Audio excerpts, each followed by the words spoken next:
must have said so then I went back on.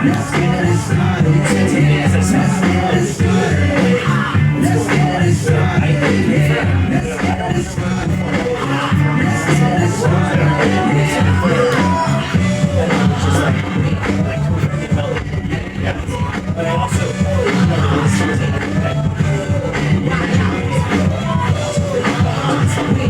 versus I think so when you sent it, I was like, confirmed. So then when I hit it again, I was like, confirmed. It's like, send. Oh, yeah, that's probably it. Oh, good. Oh, good. So, yeah, no worries. So, are women going to like some sort of playoff? Like bracket? So, this team, the WPSL team, is not going to a playoff.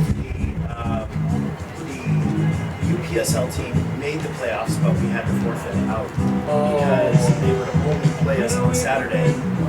But the men are on their way to Ventura, so they leave tomorrow night for a Friday night game there. Yeah. As soon as the game's over on Friday night, they get them straight home. They get them like for 4 in the morning. Then they have to play on Saturday. And then they play on Saturday. So luckily we have a big roster. So he's going to take about 4 of the guys that of the 18, 11 start and 7 don't. So I think he's going to take 4 of the 7 down with some of our reserves. Yeah. To at least play the game. He's got enough of a roster. So the guy that scored 2 goals last game is going to go. That's the one. Yeah. Ivan Sucker. Yeah. He's a super nice guy, so he's going to go down. 1 or 2 of the other guys that are definitely starters that are just off of injury and stuff. So there's like. What is that game? Does that game determine everything? Well, so that game is we've already won. The game we played on the 24th was 1 game of the U.S. Open Cup. Yeah. So there, that team was 1 game, and the other team bailed out. So the third team we play on Friday night, and if we technically, since the other team quit, we're basically equal on points. So we have whoever wins the game wins the tournament, goes to the national finals in August. So if we win that, we're in for the national finals. But if we get to the regional semifinal here locally, we don't have to go that. We don't have to go out this weekend because we go off that trip. So. Yeah, well, aren't you like kind of blown away because it's just like I think remember when you get started, we're starting a little bit, but you guys are like amazing. Yeah, it's been going really well. It's exciting to see, this program. It's really picking up. Like after the game, we ended up going to Barnhouse for drinks and Brandon DJs and to see them there. Just really enjoyed it. It's pretty cool. I showed you the video of the sizzle video of the docu-series. Oh no, not yet.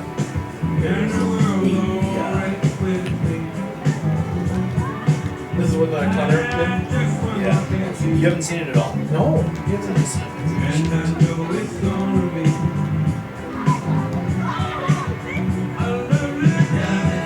Yeah, something like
He's gonna save his whole, man. So, this is gonna be a series, but, It's almost over. You'll see how it finishes.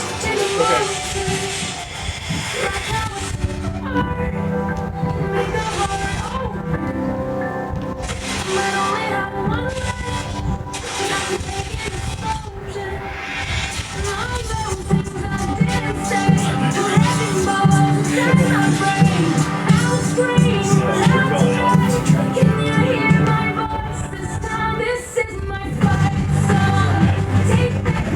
So what's so funny was I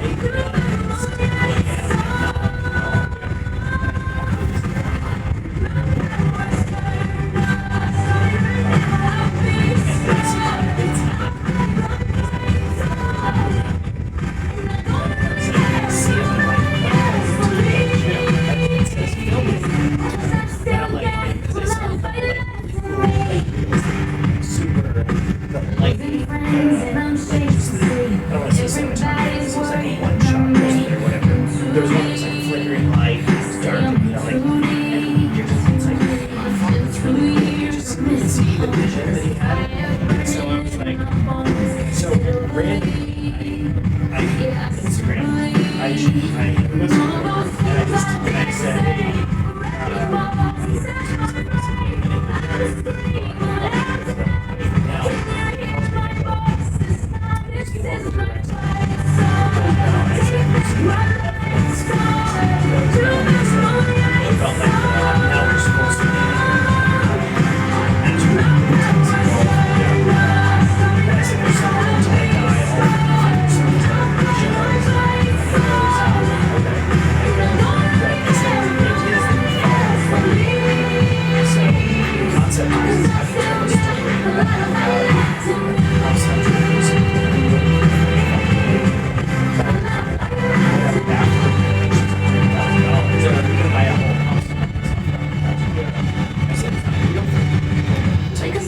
something like this lower league American soccer with an ownership group that's trying to go professional and that has a women's team, there's a men's team, they go professional just like doing men's, we're trying to go to the stadium. And I said, all the while we have all these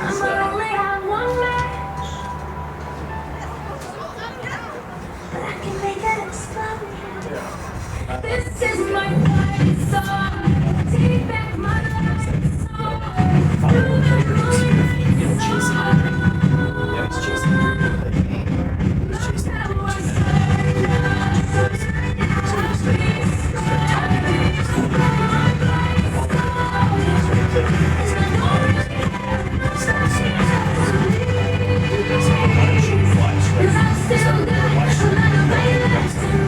all of how we learn about who we think nobody even knows it. Their talent is like super powerful. And these two guys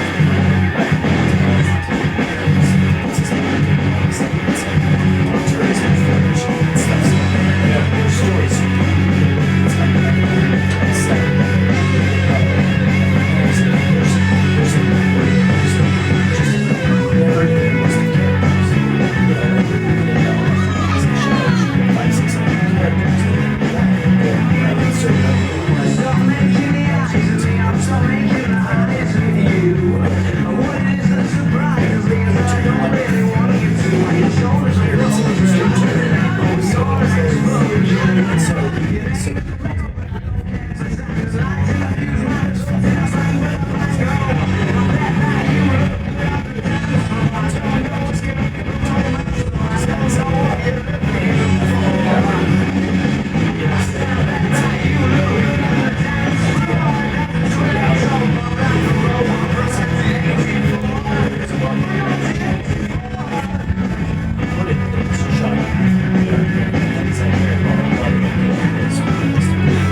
loves it. This first time I met him, this is a few years ago. He said,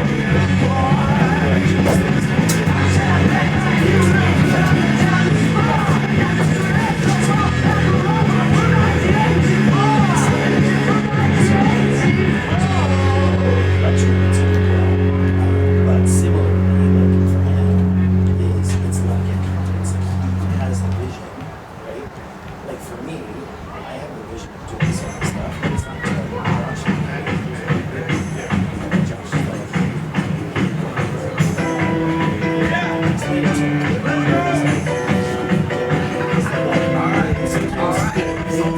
he's taking good companies. There's kind of big responsibilities. It's such a Looking for that way to get up out of bed instead of getting over here and then checking in with me again. Fresh up,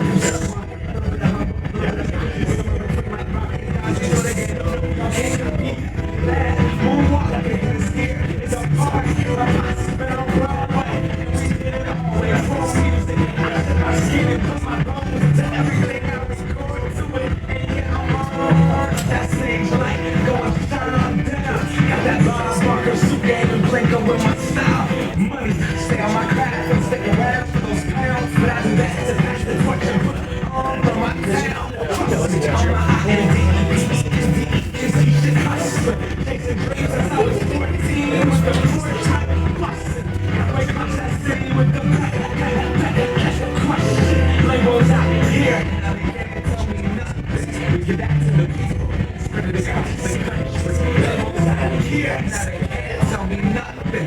We give it to the people, spread it across the country. Here we go back, this is the moment, tonight is the night. Still fight this world, so we put our hands up like the ceiling can't hold us.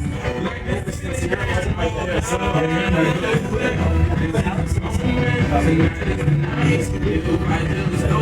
So we put our hands up like the ceiling can't hold us. Like the ceiling can't hold us. I'm so damn grateful. I grew up really wanna go punch, but that's what you get when Wu-Tang raised you. Y'all can't stop me. Go hard like I gotta hit 'em within my heartbeat. And I'm eating at the beat like I give a little speech to a great white shark. We walk. So I go up, come, deuces goodbye. I got a world to see. And my girl, she wanna see Rome. See so many people believe in that. And never ever been a force from that revelation comes up and it back to the people now. Sing this song and it goes like, raise those hands, this is our party. We can't hear the land fly like nobody was watching out of my city. Life is short. What's up? What are your moments about? Yeah, of course. Good. Or what time about? Game's Before at that. 7. Game's over. Yeah, 8:15, because we can probably break down the...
Starting players for Diablo Valley Wolves and Napa Valley 1839 FC with tonight's center officials.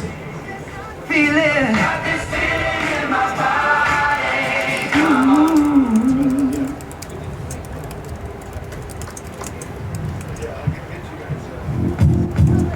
You might think crazy what I'm about to say.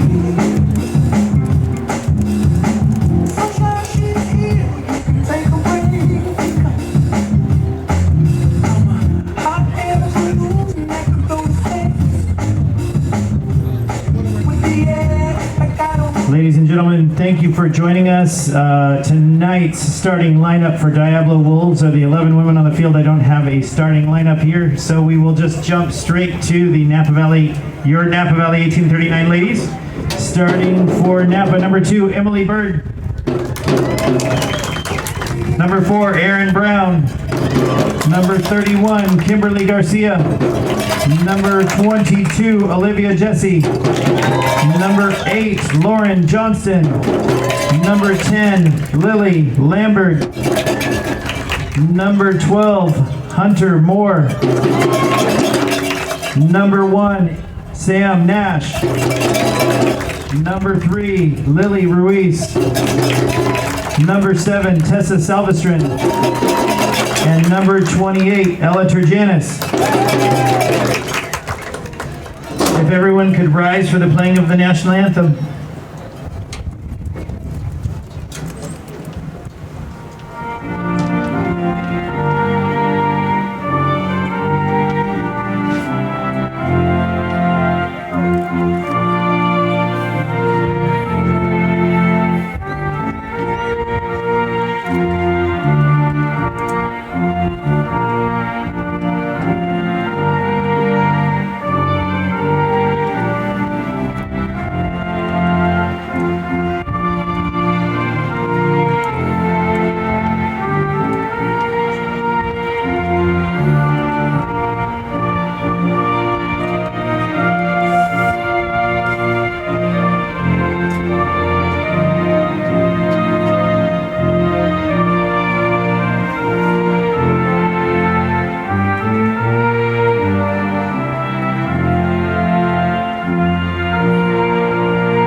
Thanks for joining us, and we're excited to kick off our second to last home game of the season. We have another game on Saturday here at 4 p.m. For the ladies, followed by the men's finals or quarterfinals of the conference. So we're excited to get those going. That'll be at 7 o'clock on Saturday. As always, beer, wine, concession, perfect purees, soccer game punch, and lots of other snacks and goodies. So hope to see you guys on Saturday. But in the meantime, let's see what we can do to get another win for the Green Army.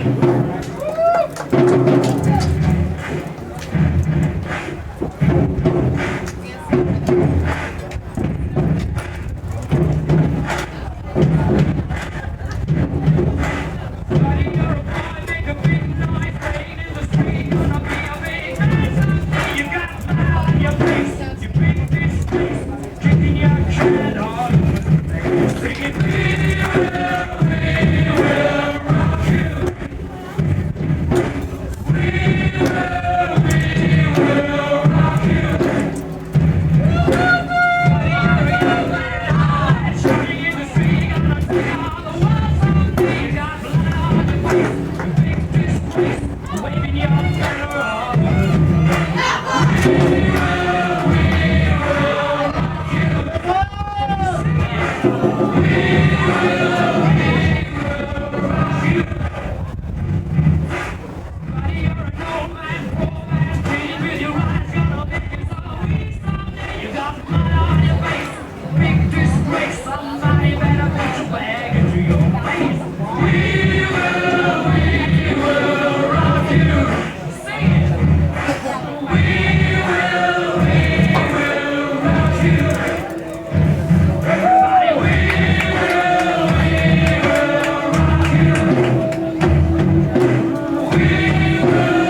morning and welcome wherever you are and however you're watching or listening to this broadcast. We are eminently grateful for your viewership and support.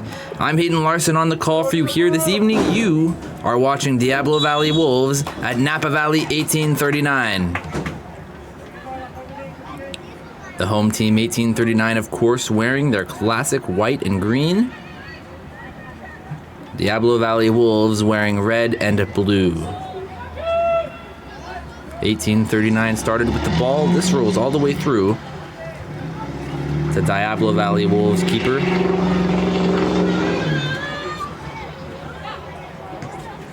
We weren't provided with a starting lineup, you may have heard. But we do have names and numbers at least, so we'll figure out the starters out there for you. On the ball now, that was Diablo Valley's number 4.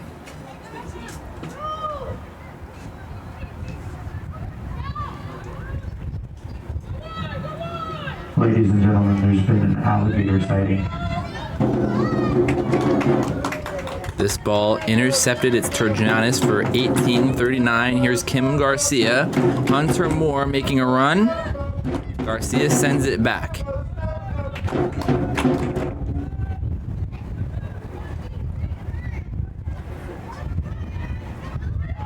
There's number 8, Lauren Johnston on the ball. This is Emily Bird. This is Turgenis again to Kim Garcia. Oh, Garcia gets around her marker, and now 1839 have some space. It's Kim Garcia still crossed in, but out of bounds. Gonna be an 1839 throw.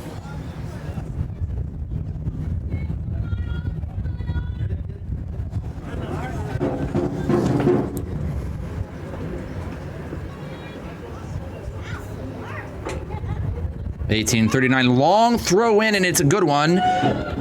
Oh, and it's dangerous, cleared off the line. It's Kim Garcia once again. Oh, Kimberly Garcia, cross in, strike. Knocked away. That strike was Hunter Moore. 1839 looking potent early. This is Olivia Jesse to Kim Garcia. Cross all the way back. It'll fall to Ruiz for 1839. Tessa Silvestrin on the far side. Up for Hunter Moore. Hunter Moore tries to get around but can't. Oh, it's deflected out of bounds. Goes to that left side of the corner flag for a throw.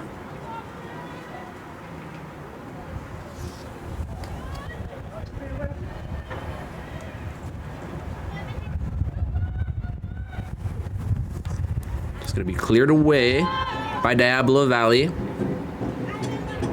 1839 are in the middle of the standings in this conference, the WPSL. 3 wins, 4 losses on the season so far. Definitely in the playoff mix. Diablo Valley have 7 losses on the season.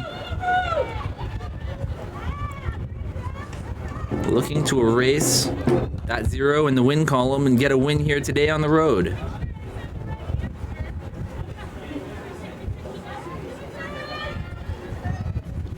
These two teams played a good game together last year. Could expect the same here tonight. This goes out of bounds for a Diablo Valley throw.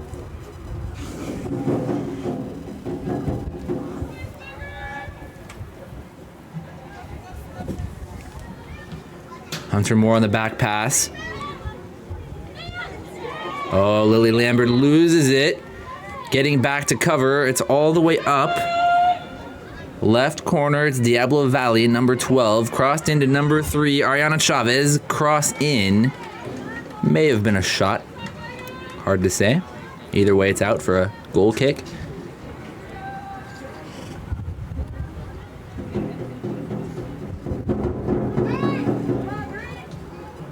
Samantha Nash. And it's out of bounds by 1839. Emily Bird. Be another throw for Diablo Valley, and it's in. Falls to 1839. Oh, and it's nice out of bounds. Well played by Bird to earn her team a throw. It'll be Turgenis to take it. Lambert making a run. It is Lambert.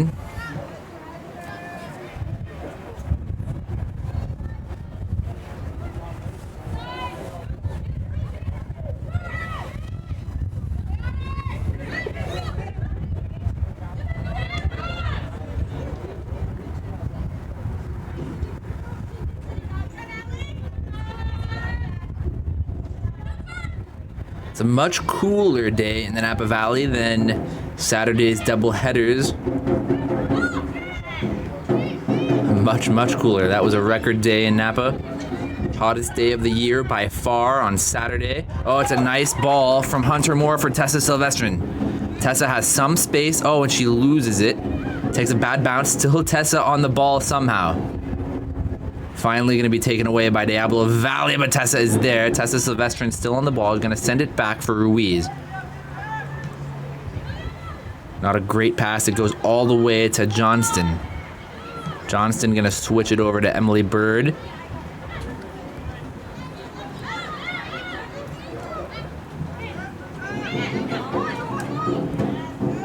This is Kim Garcia now once again. Had a great season for 1839, both in the WPSL and the UPSL. Lining up as a central attacker, playing underneath Olivia Jesse at the moment, so actually more attacking midfield for Kim Garcia. With Tessa out wide on the left and Hunter Moore out wide on the right.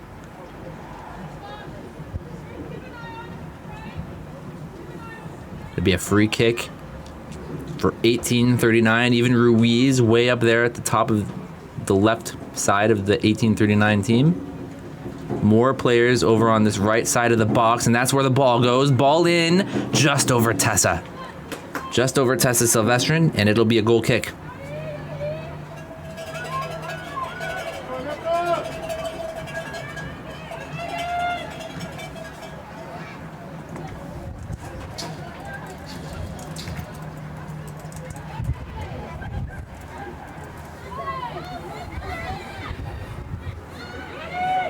Still Diablo Valley. Setting attack. Oh, and that Hunter Moore got in the way there. No harm done. And this is Hunter Moore up for Olivia Jesse. Tried to knock it onto Kim Garcia. Oh, and it's given away to Garcia. Number 18 had done really well to get in that position. It was Arlise Souza. Diablo Valley recover. Oh, and this just falls to Kim Garcia again. Not a good enough pass for Jesse.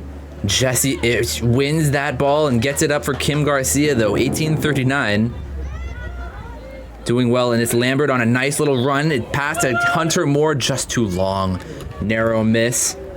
1839 getting through a little bit easier than Diablo Valley to this point. Couple more opportunities so far for Napa. Oh, and it's just a nice run there. 1839. That was Aaron Brown. Aaron Brown is dispossessed. Once in a while, Aaron Brown will make those forward runs. Scored a phenomenal goal for her team last year from the defense.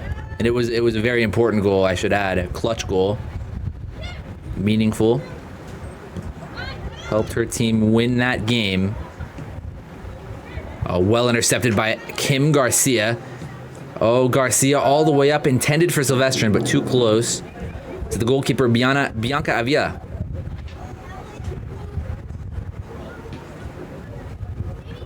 Intercepted by Lambert. Not the greatest kick, but his second ball does fall to Diablo Valley. Diablo Valley just looking a little bit uncertain. Oh, strong challenge by Jesse. Forces an inaccurate pass and earns possession. It's another great challenge by Jesse. This is Ella Turjanis. Been playing really well on this right side for a couple games in a row. Jesse in. Silvestrin asking for it to be a little closer. I'd like the idea, though, from Olivia Jesse. This will go all the way. Special shout out for a to throw the in. Gate crew. They're there all the time. Thanks, Delmy and Hannah.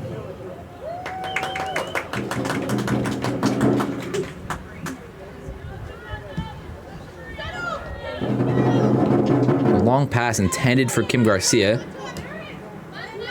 Bird knocks it back into the middle for Brown. This is up for Ella Turgenis, and it's just out of bounds.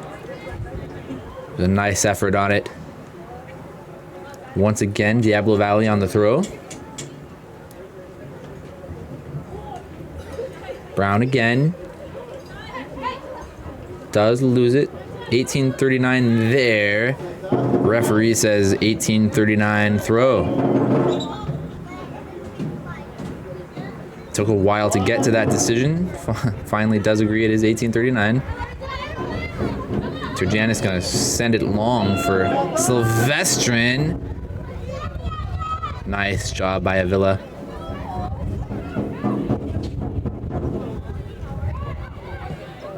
Nice combination if they can connect. It is Ariana Chavez on the end of it. Oh, and it's well defended. Foul. It'll be a free kick for Napa. It'll be Ruiz to take it. Thinking about sending it short to Lambert. We're gonna send it long for Jesse. All the way through. Knocked away by Avila. Also intercepted by Brown. Oh, and Brown thinks about a long shot, but it's just not on target. Thought the goalkeeper might be out. Might have been meant to be a pass. Either way, it goes all the way for a goal kick.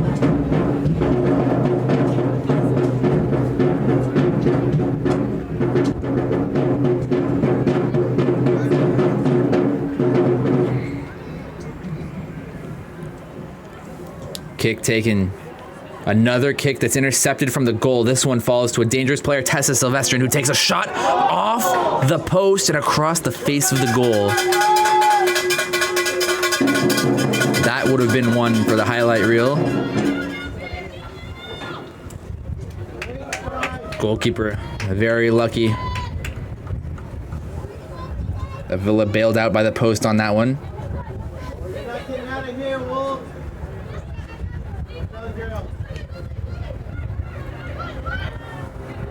This is Jesse with a shot. Oh, and it's a good save by Avila.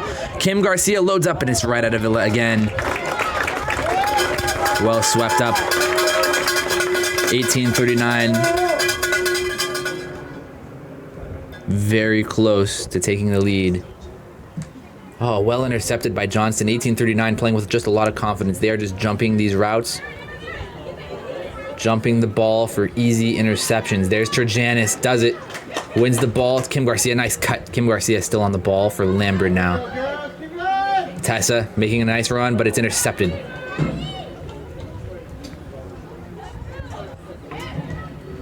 Nice little interplay by Diablo Valley. They need more of this.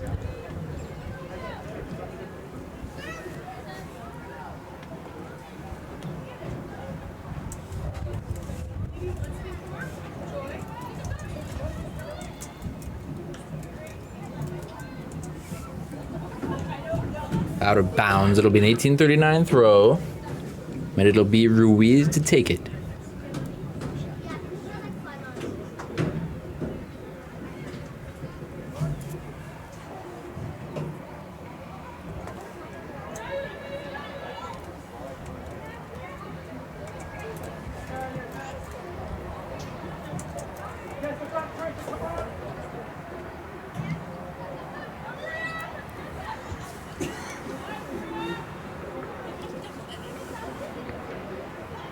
Diablo Valley, Ariana Chavez, but she loses it, and this is Tessa Silvestrin once again. Taking it slow, Tessa Silvestrin, strong shot off the opposite post.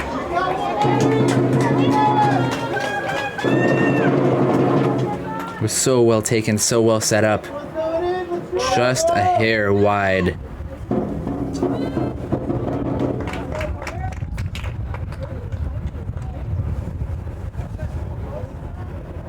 Looks like an 18:39 corner. This one's going to be taken by Kim Garcia. 15 minutes played, 18:39.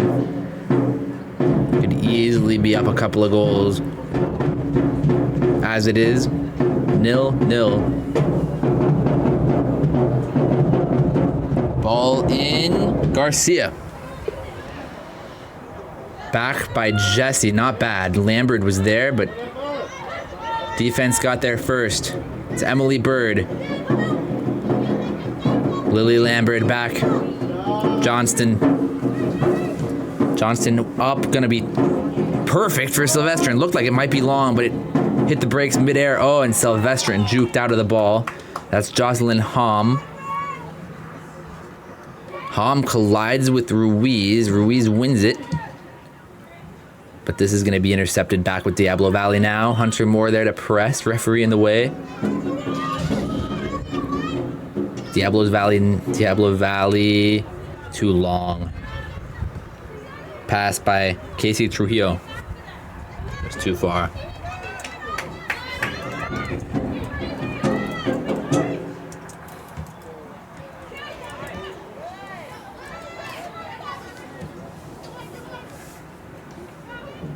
Johnston again.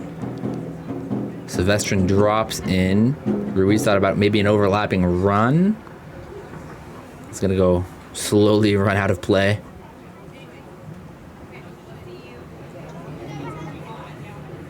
Throw in gonna be Jocelyn Hom. Some backflips or something to get people fired up, or what?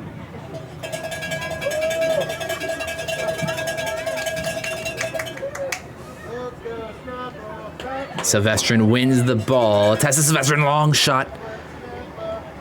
Comfortable enough for Bianca Avila. Nice throw delivery as well to get things started quickly. Diablo Valley really need this. It was Maya Abugash making a run. Teammate couldn't find her.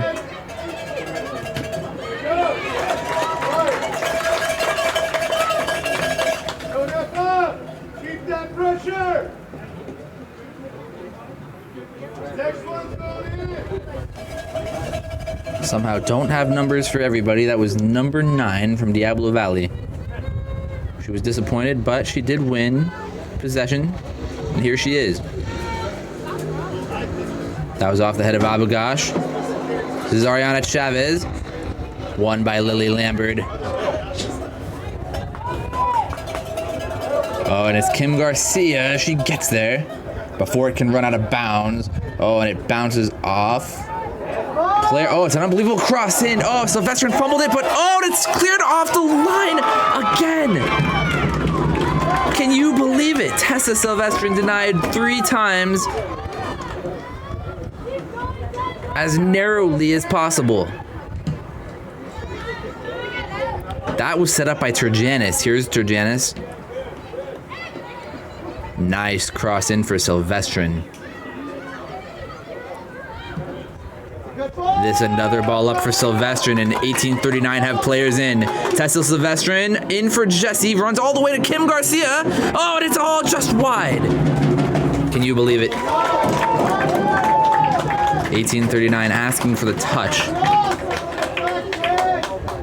Referee rules for a goal kick.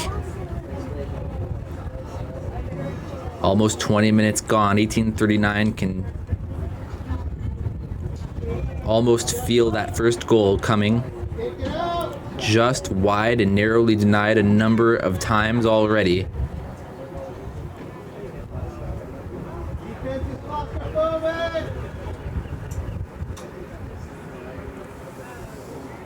Be a goal kick.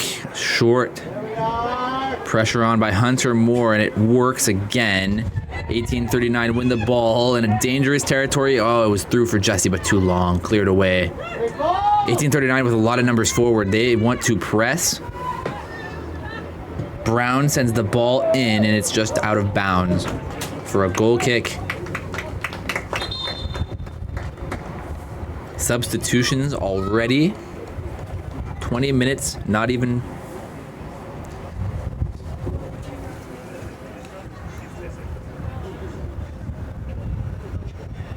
There are no names attached to number 6 or number 7, so that'll have to do. Coming out of the game, Ariana Chavez and Maya Abugash. 7 takes her spot at that left wing. Number 6, a little more central. This is Hunter Moore. Hunter Moore for Turjanis. given away. It'll be a break for Diablo Valley if they can put it together.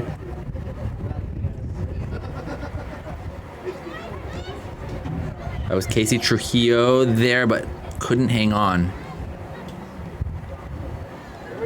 This is Ruiz. Forward run. Olivia Jesse asks for it back. Jesse back for Ruiz. Oh, and it's intercepted and knocked away. Ruiz gets it again and gives it away. This is Trujillo for Diablo Valley. And she loses it. It was Jocelyn Hom who won this throw.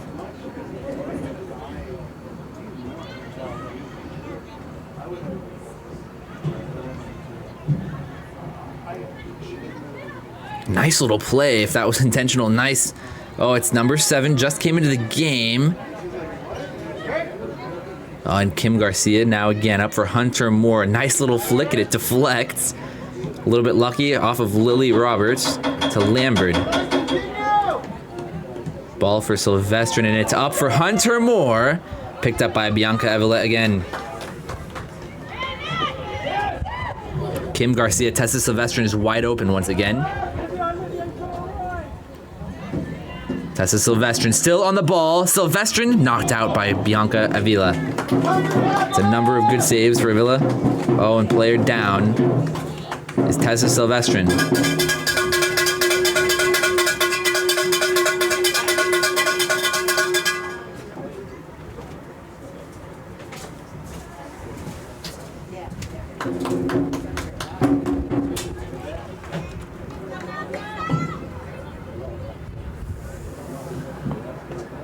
Sylvestrin's okay. Hunter Moore to take the corner kick, I should say. Hunter Moore, ball in. Off the head of Jesse. It went back, and Lambert in pursuit.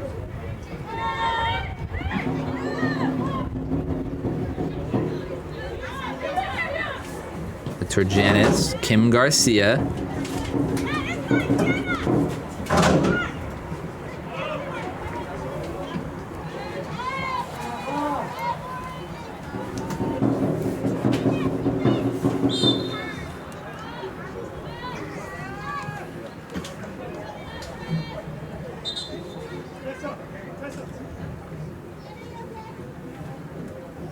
Getting ready to come into the game is Bea Fernandez. Out of the game, Tessa Sylvestrin. Coming on for her is Bea Fernandez.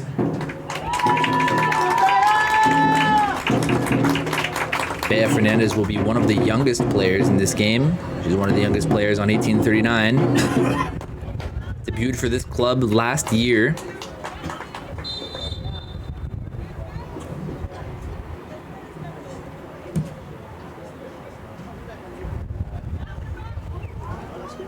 Picked up by Samantha Nash well.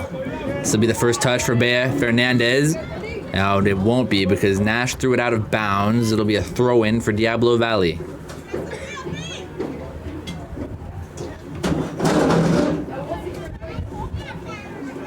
This is number 7 for Diablo Valley. Gonna send it back to Lily Roberts. Nice move by Roberts. Knocked away though by Hunter Moore. Here's number 9. Number 7. Oh, Ruiz missed the ball. Nash gonna race for it and just knock it out of bounds. Smart move. Gonna get back quickly. Play will not resume. Coming in back into the game already is Ariana Chavez. And subbing out is number 9.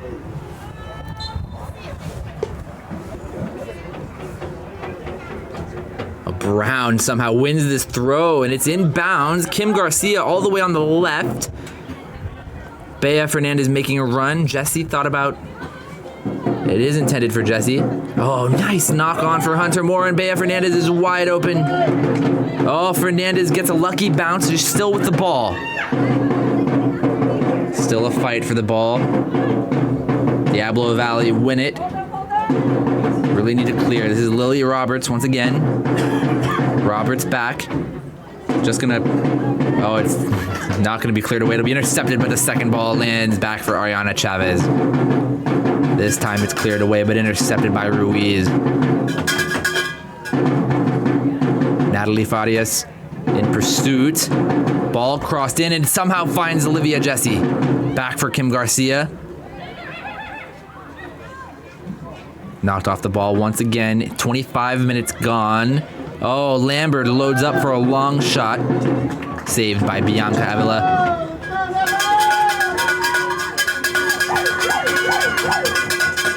Diablo Valley hanging on. Still a tie game. No one has scored yet.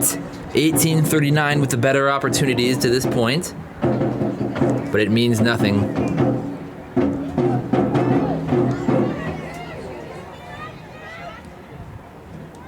Diablo Valley could put it together at any point. This is Casey Trujillo. 18:39, finally win it back. It's Kim Garcia and gonna take her on and get around. Down the sideline, Kim Garcia out of bounds.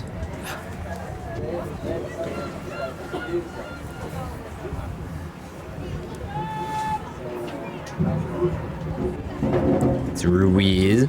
Oh, just past Garcia, but it works out and finds Olivia Jesse. Hunter Moore with the spin. Oh, 18:39. Really in good form. This is intended for Bea Fernandez.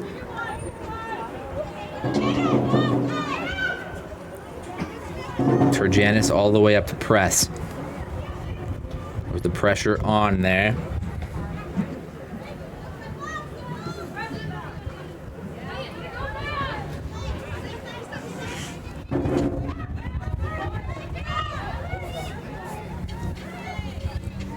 Oh, ball might have gotten through. It was intended for 7. 18:39 easily going to sweep it up.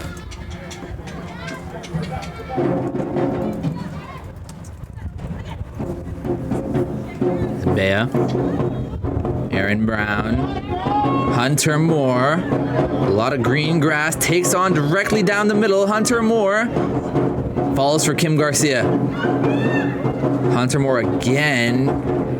No foul. Referee says play on. Intercepted well by Johnston. Here's Lambert. Turjanis.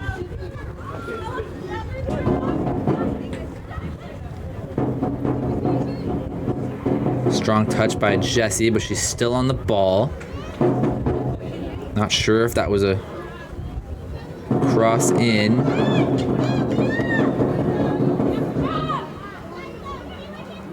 Lambert. Oh, and it's a foul. 18:39 with a free kick. Tessa Silvestrin set to come back into the game. Kim Garcia gonna exit. Sure to see Kim Garcia once again later in this game. Kim Garcia and subbing back in. 17 minutes left to be played.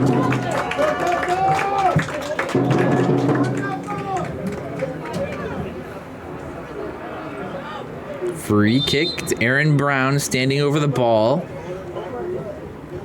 Sent in. Tessa Silvestrin, oh, was on the end of it. Still Tessa Silvestrin. Just came back into the game.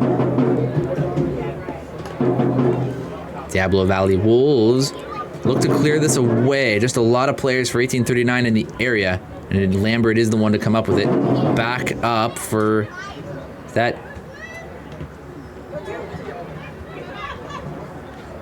There was Turjanis in the area. Was that Johnston?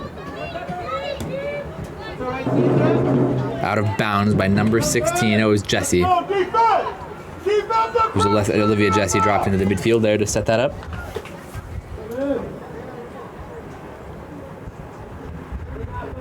It'll be a throw in.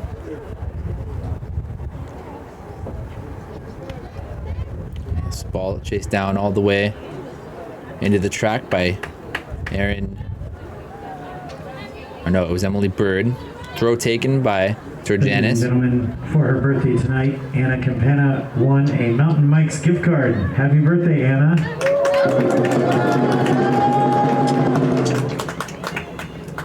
This is Tessa Silvestrin. Ruiz. Still Ruiz. Tessa has a lot of space. Here's Silvestrin. No, but it's knocked away by number 4, Diablo Valley.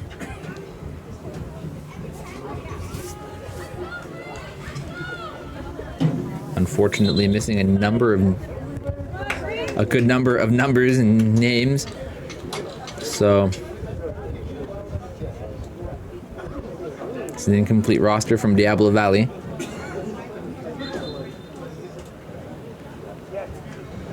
Only some of the names available. Right there was Lily Roberts. This is cleared away. Might just land for Diablo Valley. No, it's given straight back to Aaron Brown. Brown takes a long shot. Bea had some space. Bea Fernandez, first substitute into this game for 1839. Couple more substitutions to be made. For all their work getting us all the cool shots and videos. Hunter Moore lays it off for Bea Fernandez. Ends up going for a Diablo Valley throw. There you go, Fred. Number of substitutions being made coming into the game. Kira Hardwick for Diablo Valley. Subbing in Sophia Ricewig and Judy Valier.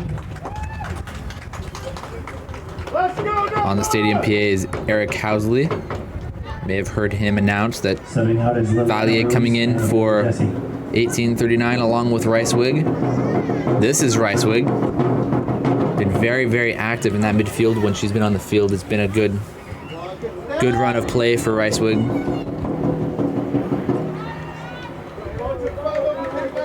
In fact, netted a goal a game or two ago. As it is, Diablo Valley, finally some numbers forward. Can't lose the ball there. That was Brown. It's a good foot race. It's Turjanis now on the other side. Turjanis wins the throw well. Be a throw in for 1839. Tessa Silvestrin up, intended for Ricewig. Oh, Ricewig doing well to fight for that. Oh, and number 4 is robbed. Oh, and it's Tessa Silvestrin. 1839 with number Silvestrin. Somehow gets around the marker in the back. It's Silvestrin gonna have to lay it off. Still Tessa Silvestrin. Referee says play on. 1839 just unable to get the finishing product on a goal.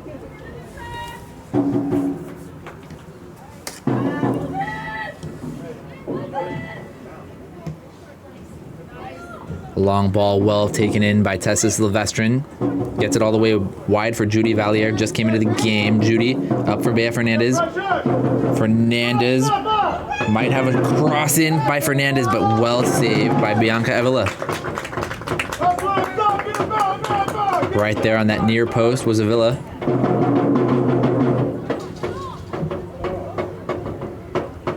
Janice misjudged it, but Johnston was there, and here's Lambert to save possession. It's Lily Lambert bringing it back to the middle a little bit.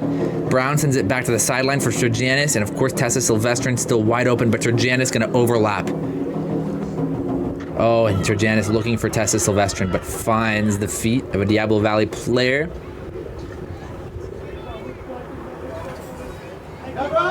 Is number 6 who came to the had a player wide open on the far right. It was Natalie Farias on the right wing, wide open.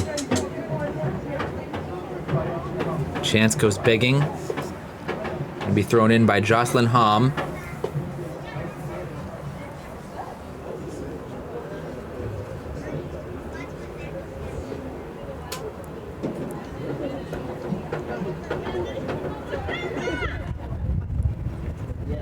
Knocked on by 4. Here's Lily Roberts.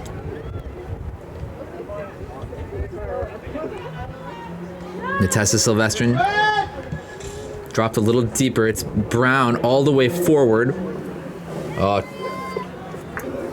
Looked like it could have been a foul, but as it is, it'll be... Oh, it's just a goal kick. Must have come off Aaron Brown last. Possession switches over for Bianca Avila.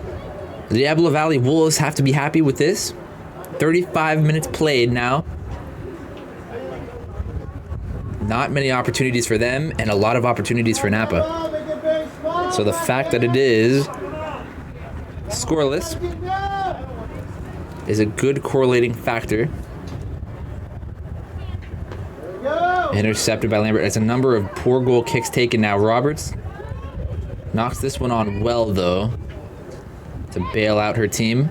Roberts again. Oh, almost dropped, but Roberts keeps it. 1839 do get the ball, but it's a foul. It'll be a free kick for Diablo Valley.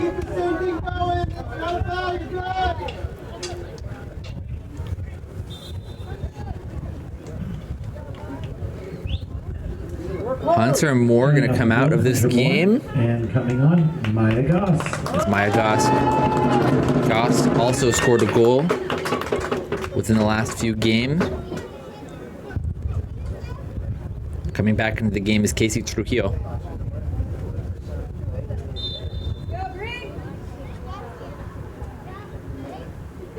Exiting the game is Lily Roberts.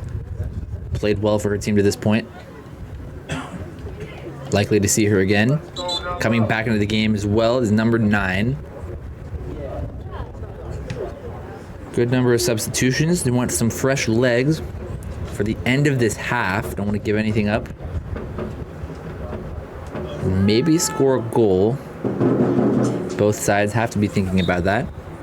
On the throw is Ariana Chavez.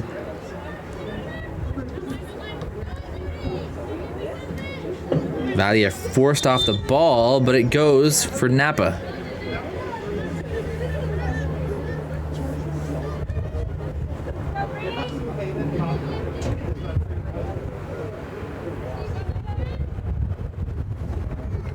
Too high for Fernandez. Out on Fernandez. It'll be a quick throw by Chavez. But into a lot of traffic. Valier wins it. Oh, on by Valier. Nice play. Ricewig was there, but it's just too long. Given away, though, it'll be a throw. Elise Souza wanted to play it safe. Gives 1839 possession on the sideline. Lets her team reset, get back to defend. Valier set to throw it in. Sends it long for Ricewig. Knocked on, but falls to the defense. Just got to clear it. It's number 7. Oh, it's number 7 still. Well played. Diablo Valley with a chance to counter. Not too many players making runs. Number 19, Kara Hardwick does well to bring this in. But Brown, oh wow. Aaron Brown hangs on. Johnston. All the way back to Nash. It'll be Emily Bird. Sends it to Valier. And that nice move on the sideline a minute ago. Knocked long by Bird. Oh, and out of bounds. Fernandez was there. So far, Fernandez hasn't gotten the service she needs. Couple of passes out of bounds. Not much she can do about that. Oh, number 6 with a couple of moves, but just surrounded and loses it. Ends up being a throw for Diablo Valley. Just 6 minutes to go. Potential stoppage time. Don't expect too much in this first half. Oh, it's another throw-in for Diablo Valley. Looked like it might have been out on a Diablo Valley. Oh, it's a free kick. That's why. It was a foul. 1839 concede the corner. Excuse me, concede the free kick. It'll be taken by number 7. Sent in. Knocked away, but it's going to fall to the feet of number 9. Eventually, here's number 9. Deflected out. Ricewig. Almost. It's well played there by Jocelyn Hom.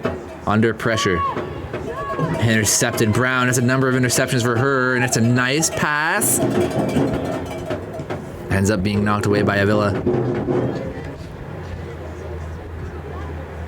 About 5.5 minutes left to go in this first half. It's had its moments. 1839 with more opportunities. Both teams really need a win. Oh, Nash, it was just outside of the box, so she had to try to blast it, but it deflects. Lands dangerously. Oh, and it's just a wild attack by Casey Trujillo. Does just stay on the side for a goal kick. How many snap PAs do you drink before the game? 4? He only has 4 fingers. 8. That's a lot.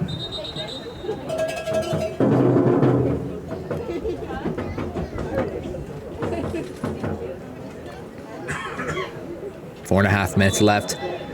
Could 1839 get the goal they will feel they deserve before halftime?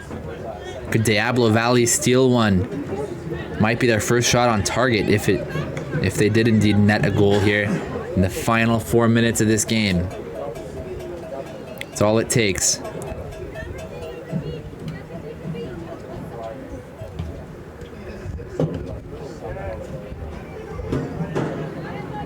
Oh, it was a high boot. Oh, and it is a foul. 1839 with a free kick. As Casey Trujillo warned.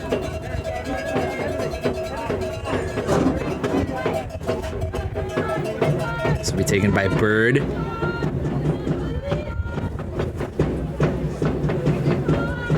Three and a half minutes left in this game. In the first half, of course. Long ball. Oh, could it fall? No, Avila's there. Good thing she was, because Tessa Silvestrin got behind the back line.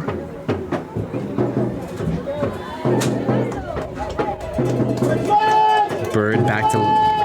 No, it's Brown back for Lambert. There's Turjanis down on that opposite side.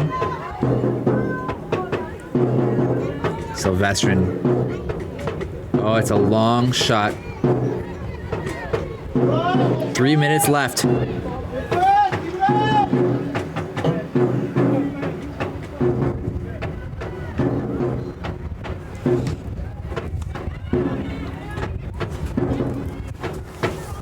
Goss.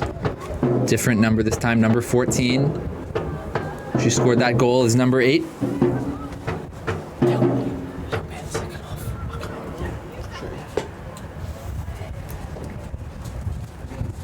Two and a half minutes.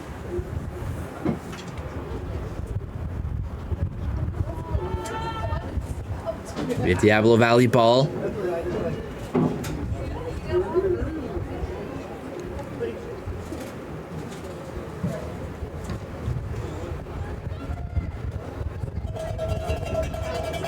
Tessa Silvestrin again. Tessa Silvestrin, heavy touch, and it goes all the way to Avila.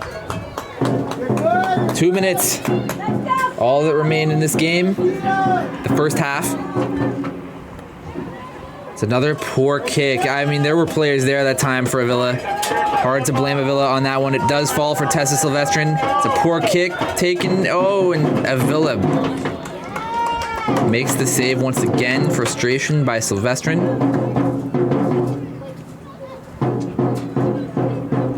Diablo Valley, this is the part of the game they've had the most trouble because it's intercepted once again. 1839 want this final goal. It's Fernandez. Bea Fernandez, a lot of options she could cross. Oh, and it's too far behind Brown. Diablo Valley with a chance of their own. Oh, and out of bounds, just concede. Happy to concede it. Yeah. Emily Brown, Emily Bird gives up possession to let her team get back. This is Casey Trujillo. Long and easily be swept up. It's Johnston back there, number 8. Oh, but Nash gonna pick it up. Already in the final minute of this half, barring stoppage time. Special guest gonna be in the booth here with me in the second half. Very special guest, but right now it's Goss. We know she can score from around there. It was Ricewig who could also score from outside the box. This is gonna fall for Fernandez. Could have let it be a throw. Tried to get it to Valier. Oh, and it's well played. This is number 3, Ariana Chavez. Diablo Valley just gonna clear. Oh, and it deflects. It's just a poor clearance. It falls to Diablo Valley though. This gotta be cleared away. And it is. It's actually a nice pass in the end to Chavez. It's number 7 who came into the game about 15 minutes ago. This one blasted by Trujillo, and that'll be halftime. And that's Diablo Valley doing just enough to hang on. A number of mistakes, but it's 0-0. All to play for in the second half. Well, we have our little 45 minutes played with 45 minutes remaining. Some snacks, pizza, beer, wine, soda, water. Tease that a special guest will be joining me in the booth in the second half. We won't make you wait. It'll be 1839 men's coach Mark Corbett. The women play their last game of the season. His team will be appearing in what is their third consecutive semi-final under his watch, the first at home. At 7 p.m. Semi-final in the NPSL's Golden Gate Conference playoffs. Here Saturday, we'll have all the coverage for you. A little bit of pregame talk right here on the broadcast for you in the second half. It'll be Mark Corbett with me. Look forward to that. And look forward to this second half. We want to take one opportunity to thank the sponsors who help make all of this possible. La Morenita Market, The Perfect Puree, The Mira Winery, Ranch Market in Napa and Yountville, Mountain Mike's Pizza in Napa, Cryo Aid, Rigucci Family Vineyard, Barber Vineyard Management, Sylvestrin Winery, Barnhouse in Napa, and Olay Health Clinic. We'll be right back. We are going to take a quick break. Mark Corbett joining me. You don't want to miss it. Second half of this game, Diablo Valley Wolves at 1839. We'll be right back.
Here you go, Lily. Am I gonna fit in? Jumped in the cab, here I am for the first time. Look to my right and I see the Hollywood sign. This is all so crazy. Everybody seems so famous. My tummy's turning and I'm feeling kinda homesick. Too much pressure and I'm nervous. That's when the taxi man turned on the radio and the Jay-Z song was on. And the Jay-Z song was on. And the Jay-Z song was on. So put my hands up to play my song. The butterflies fly away. Nodding my head like yeah. Moving my hips like yeah. Got my hands up to play my song. And know I'm gonna be okay. It's a party in the USA. It's a party in the USA. Get to the club in my taxi cab. Everybody's looking at me now. Like, who's that chick that's rocking kicks? She gotta be from out of town. So hard if my girl's not around me. It's definitely not a Nashville party. 'Cause all I see is the letter. I guess I never got the memo. My tummy's turning and I'm feeling kinda homesick. Too much pressure and I'm nervous. It's when the DJ turned my favorite hit and the Britney song was on. And the Britney song was on. And the Britney song was on. So put my hands up to play my song. The butterflies fly away. Nodding my head like yeah. Moving my hips like yeah. Got my hands up to play my song. And know I'm gonna be okay. It's a party in the USA. It's a party in the USA. Like I've been on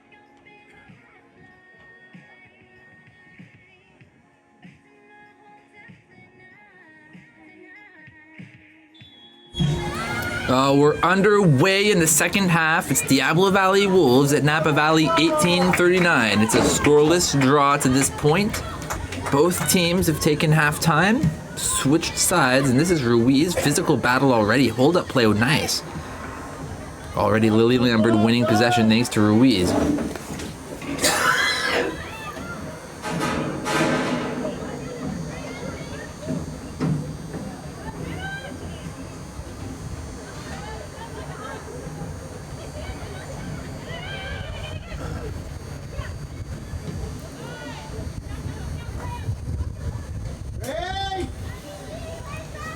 It's 1839 on the ball. So many narrow misses for them. Well, swept up again by the keeper for Diablo Valley. That has been a strong point of the game for her so far. Goal kicks hadn't been as good. This one is decent. It was up for Lily Roberts. Knocked all the way back. This is Johnston gonna pick it up.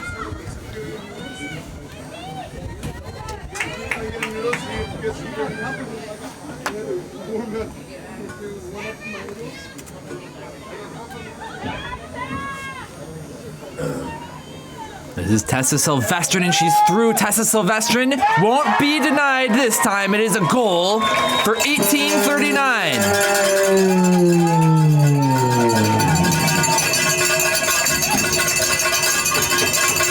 Only took a minute and a half in the second half for Tessa Silvestrin to get that goal. There were a number of narrow misses in the first half. Now how about 4 more? 1839 now lead 1-0. Napa leads 1-0.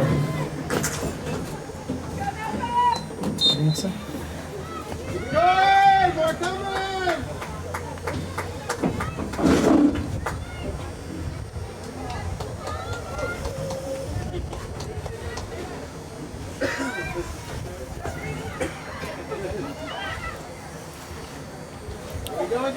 It's Tessa Silvestrin once again, and it's another goal. 1839 lead 2 goals already.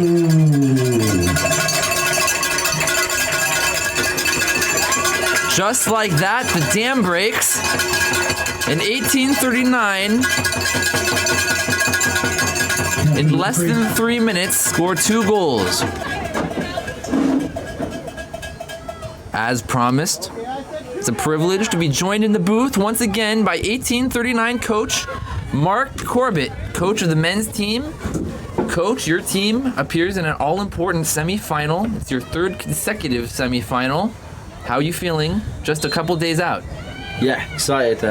First of all, thanks for having me. It's great to be out watching the girls. Yeah, nice change being up here, getting a different view than being on the sideline. But yeah, semi-final this weekend with the guys. Obviously, same position we've been in 2 previous years, and unfortunately failed at those at that hurdle. Finishing third in those two seasons was meaning we were going to be away. Bit of a quirky draw, but obviously as you saw this statement with Stompers wanting to come here, it's nice to finally get in a semi-final at home in front of our fans. So one the boys are looking forward to. Right. I mean, it is a semi-final. Your team did essentially earn. So well deserved in that sense. How it's a free kick taken by Brown. It's a ball in. Oh, and Fernandez, no, it was Hunter Moore almost on the end of it. Your team played really well against Sacramento. Obviously, you moved on, but you moved on in a pretty convincing fashion. What are your thoughts? One last look back at the quarterfinal. How you're looking back with some time to digest how your team played against Sacramento. Yeah, it was a cagey first half. I think I said after the game, it's one of those where almost no one wants to be the one who loses it. And the message at half time, obviously coming in at 0-0, was it's going to be the team that goes and wins it rather than the one that's worried about losing that game. So yeah, as soon as the guys stepped up the intensity and the quality, obviously the finishing ability that we've got in the team really took over, which was great. But credit to Sac, they did make it difficult for us for long periods of the game. So yeah, we're happy to get the win and move on. 1839 coach Mark Corbett joining me. 1839's women lead the Diablo Valley Wolves 2 goals to nothing. After a scoreless first half, Tessa Silvestrin breaks through with 2 goals for her team. A couple changes were made. Erica Upson making another appearance at goalkeeper for 1839. This is Turgenis, now on the right side again. It was intended for Tessa Silvestrin, but too far. Well, Coach, your team already faced the Stompers once here at home, without giving anything away, of course. What are your thoughts on facing the Oakland Stompers here once again this year?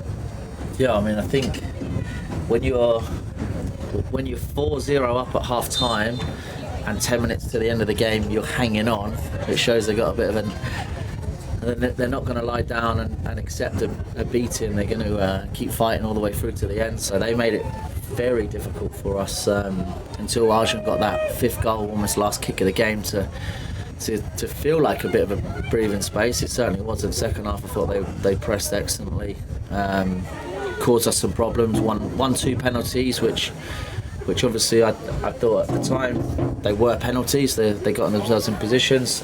Unlucky and a little bit harsh from our perspective, but can definitely see why they were given. And then a wonder strike to start their comeback from the guy in midfield. So yeah, we're expecting a tough game. We're definitely not taking it lightly. See, we have the Amateur Cup regional final game on Friday down in Ventura. So we're splitting the squad for that, but we're not taking our eye on the task ahead, because coming into the season that was our main priority, is making sure we got past the stage we failed at the last 2 seasons, which is this game on Saturdays. Just watching Kim go down the left. Kim Garcia with a crossover, and it connects with Tessa Silvestrin. Makes it a hat trick. Not even 10 minutes played in the second half.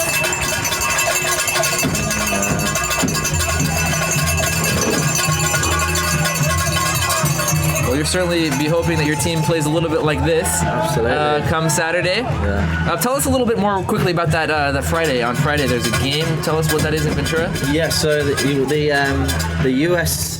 USASA National Amateur Cup split into 4 regions, and they get a regional winner. We're in Region 4, and then the final 4 go and play over a weekend national semi-final, final, with the winner Obviously being named the National Amateur Cup winner, but also the carrot, and the big reason why we entered it was to try and do that, because on the back of winning this competition you get a first round Open Cup bid for next season. So it's a big target of us to try to be in there and potentially in second and third round test ourselves against professional clubs around here like Sac Republic, Oakland Roots, Monterey Bay, which they all come in the second round of the Open Cup, and then third round you've got Quakes in this area as well. It's another nice ball from Hunter Moore, and Tessa Silvestrin gonna make it 4. Can you believe it?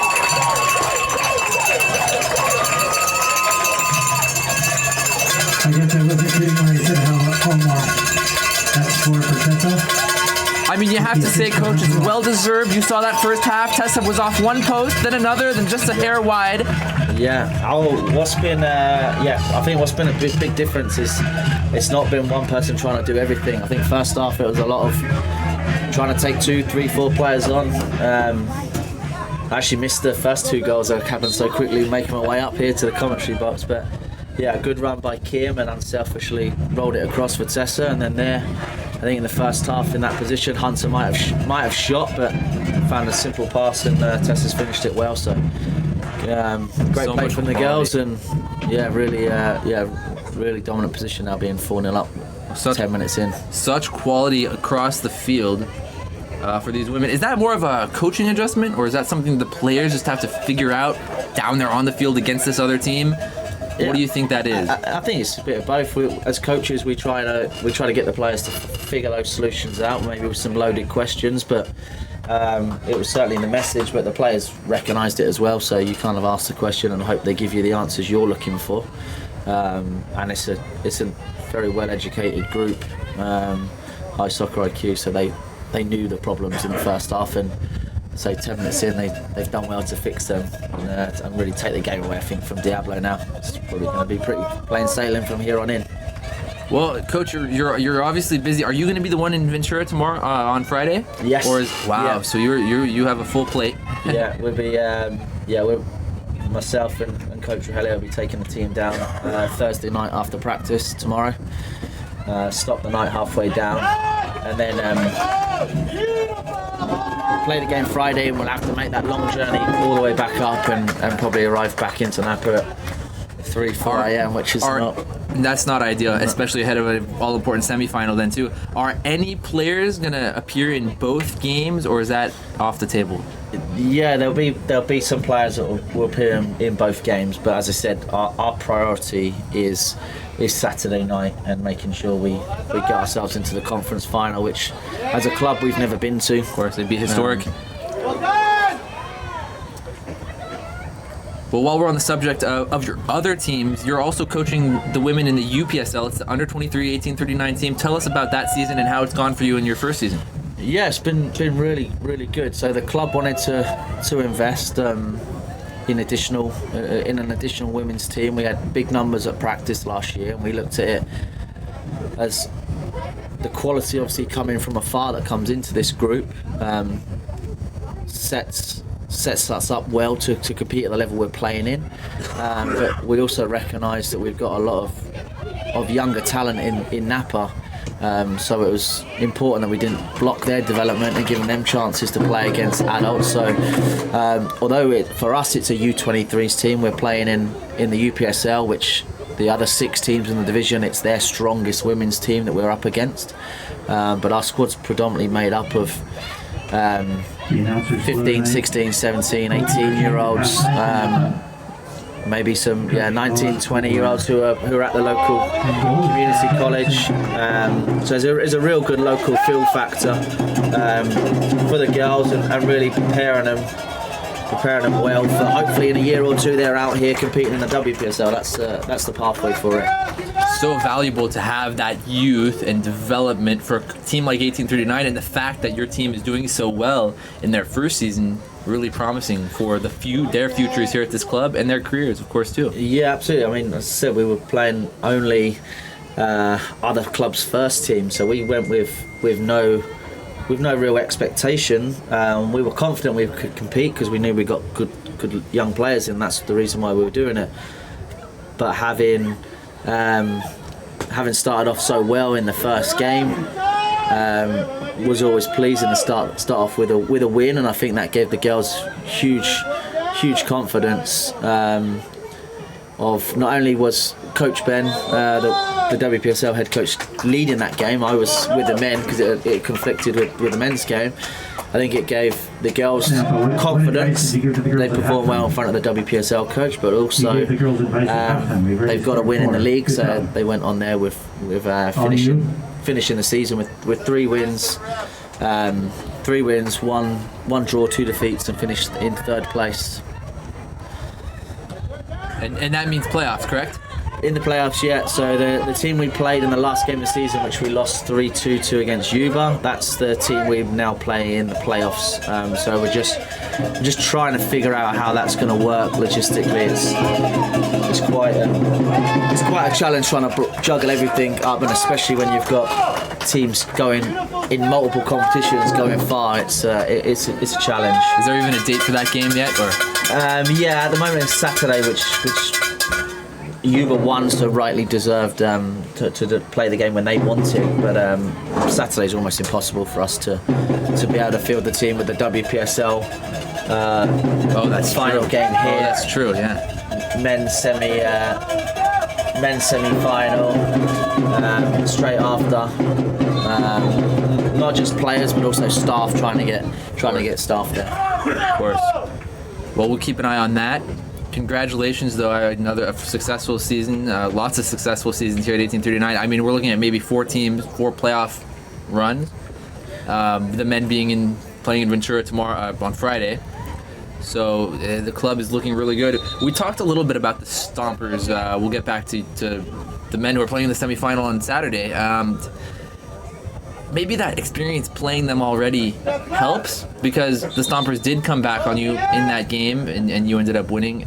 It helps you not overlook, because they were the 8th seed. I mean, they did barely make the playoffs, and here they are. They did upset their hometown rival. So how do you keep your team from looking beyond at maybe revenge against San Francisco or Davis? No, for sure. It always helps playing teams, because you get a feel for how they do, and if we hadn't played them, we'd certainly go out and watch them. This week we've been out to watch Farolito against Sonoma on Saturday morning. Come back for the game for our game. Wow. And then Sunday evening we went out to San Ramon and Davis to see obviously San Ramon, because that was the other team that we didn't actually play, so we didn't have too much idea about them. But yeah, it's nice to play, but there's no guarantee at this level. Is it going to be the same players with availability and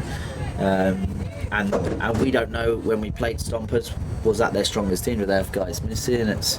It's quite tough to judge, but it's one that we just concentrate on ourselves and hope that our quality and effort and application will see through. But you have to say we were 4th of July yesterday. It was a free kick. Oh, it is a spectacular goal. Wow. Yeah. Aaron Brown on the 5th goal for 1839. Yeah, sorry for pausing there, because I've seen Aaron do that quite a lot, so I had a feeling that something might it was coming. Might be coming. Great strike from Aaron. Wow.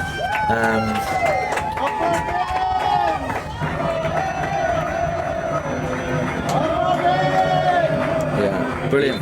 First 15 minutes of the half, five goals. Couldn't have gone any better than it has. Could feel it coming in the first half, but the final product wasn't quite there. Tessa Silvestre now with 4 goals in this game. Aaron Brown scores 1839's 5th goal. Well, I know you can't divulge anything specific or strategic, but just in general, of the 4 teams remaining, I mean, on the other side of the bracket are Davis and San Francisco. Does it help or does it hinder your team if it were the team that knocked you out in the playoffs last year? Is that somebody you want to face in the final? Does it help? Does it hurt? Or does it matter at all? I mean, for us, it wouldn't matter. The game would certainly be different because they would be the hosts, whereas if it was Davis, we would be the hosts. So obviously, huge difference in being home versus away. But no, we've entered the whole season in really being aware of the opposition, but really concentrating on ourselves, and the guys have been brilliant at it. Just before Erin's goal there, so it was 4th of July yesterday, and we had practice and we got. Wow. Spectacular goal by Kim Garcia. Just under Bianca Avila, the goalkeeper, makes it 6 for 18:39. Not even 20 minutes played in the second half. Yeah, so it's a lot quicker play in and around the box. 1-2 touch makes it a lot difficult to defend, and when you have too many touches in there, you draw a lot of players in. So we knew they had the quality to do this, and it's great to actually see them putting it in there now. But yeah, so for the third time trying to finish the stop for goals, which is obviously a good thing. But we had 19 guys out practicing on 4th of July evening last night, which kind of shows the mindset and the attitude of the players right now. And we're in a good spot, and long may it continue. Well, there are still so many questions we could talk about. Okay, Kim's in again here. It's Kim Garcia. Great. Oh, feet, what a move! Feet, and now we're tapping. Oh, just over the bar by Hunter Moore. Great play by Kim Garcia. You mentioned home field advantage, and it's not just travel. For example, Farolito have a much different field than you do. They want to play different. They're bigger. It suits their style of play. You have a fast team, and the tall grass and I was there too. I mean, it's not a great field, but it suits their home field style. How much does that? I mean, do you change practice for the type of field you're going to play in that week, or I mean, do you just kind of feel it out as the game goes? Yeah, and I think probably. Looking back at last year, I think I probably made more of a deal about the field leading up to the game than maybe I needed to, and which then probably put a bit of doubt in the players' mind of not performing how we normally do, just because it was grass versus turf. Sure, it's a difference, but we got smart players that can adapt. Well, in your defense too, I mean, it's not just a grass field. I mean, it's not not the best for sure. No, it's not the best to say the least. Girls just working it around the edge of the box here. Really nice interplay. Oh, it's good. Good ideas from the girls. Not laying off. I mean, they are looking to score here. Goal difference could play a factor. I mean, it's not unsportsmanlike. I mean, goal difference matters. Yeah, no, for sure. It's teams tied at the top. They are, But it's a feel good factor as well for the girls. Like, we obviously want to be respectful to the opponent to a certain extent, but that can come after the game. On it, I think it's getting in good habits. Like here, they seem to be in good habits this half of moving the ball around the penalty box with quicker 1-2 touch, and goals are happen. So, and it goes for both sides, because Diablo Valley can look at it and say, hey, you have 23 more minutes against a really good opponent. Show me something good, right? Yeah, absolutely. And in this reverse fixture last year, 3 of our players were in the Diablo team last year, and through us being ruthless and obviously having everything that we're lucky enough to have here as coaches and players, that attracted the players to want to make that move to come over and play for Napa instead of staying put. Right. That's a great pass. This is a nice pass in, and it's a strike that goes just wide. Not just wide, goes way wide. It was Maya Abugash on the final product. Goes for a goal kick. Ladies and gentlemen, it is Erica Upson in and men's that players goal that are here supporting all the ladies on the field tonight. So special shout out to all the players that are here, including Manzana, El hombre de pelo en pecho in the middle of the goal. Sal, who doesn't mess up yet. Better not, Sal. On the stadium PA tonight is Eric Housley. Couple very important men's players here to support the women. Big games coming up. Sal Gomez and Carlos Manzana Ayala, two of them here tonight to support. This is Kim Garcia to Jesse. Oh, and it's Olivia Jesse strong on the ball, but forced off. Referee says play on. Yeah, good tackle that. Good tackle. Well, just one more question about your team. Alvaro Carreras has been the captain. Who's another leader other than Alvaro on that team? You said you had 19 or 20 players in practice on 4th of July Eve. Or it was 4th of July. Yeah, it's 4th of July. Who's another leader that drives sort of the culture you want to establish for this team? Yeah, obviously Jerry was our captain. He's our captain, shall I say? With Alvaro as vice captain. Okay. And the fact that with Jerry really struggling with an injury picked up in the fall away with us, it's been difficult for him to be on the field. But yeah, those two are very well experienced. But I think having the culture that we've got set here and the environment that the guys play in, it's kind of hold each other accountable to the standards that we've set on and off the field. And yeah, it doesn't take too much to get the guys back doing what they should be doing if they go astray. So yeah, anyone really would be confident in not wearing the armband because of the group that we got. As we said, another one just arriving there. Oh, look who it is, Sam Hennenberg. Sam, a new player, joined this summer. You would have thought he's been here forever. Of how well he's settled in. No, he looks great back there with Alvaro Carreras. Yeah, nice and calm in possession. But he's been great off the field, really driving the community events in with the schools and stuff. And as a club, that's something that we want to obviously be being seen to be giving back to the community. All class player. The first person to come to the media booth and tell us why Napa Snappa is called Napa Snappa wins the item of choice from the concession stand. Oh, I see a Newberry. Because it was going to be a turtle, but we couldn't get the shell over the shirt. Wait, what? It was gonna be a snapping turtle, but we couldn't get the jersey over the shell, so we had to do an alligator. Okay. Snappa, do you even know? A little bit of 1839 trivia for you.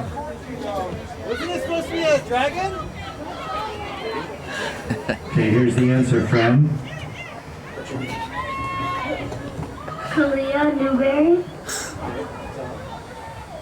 Because it was going to be a snapping turtle, but they couldn't get the jersey over the shell. Oh, almost a 7th. I think the ref's been very lenient there. That looked like a handball in the box, and it looked like a shove on Ella. And Easily could have been a penalty. Right now, Diablo Valley counter-attacking. look at that, Lily Lambert, a 6-0 ahead. Very easy to watch that, but she's just made a 70-yard recovery run. Coverage to prevent an obvious goal scoring opportunity. It's brilliant effort and attitude there from Lily. Coach is English. He pronounces the word snapper, snappa. So Napa Snappa was born, and we have an alligator because they're native to Napa Valley.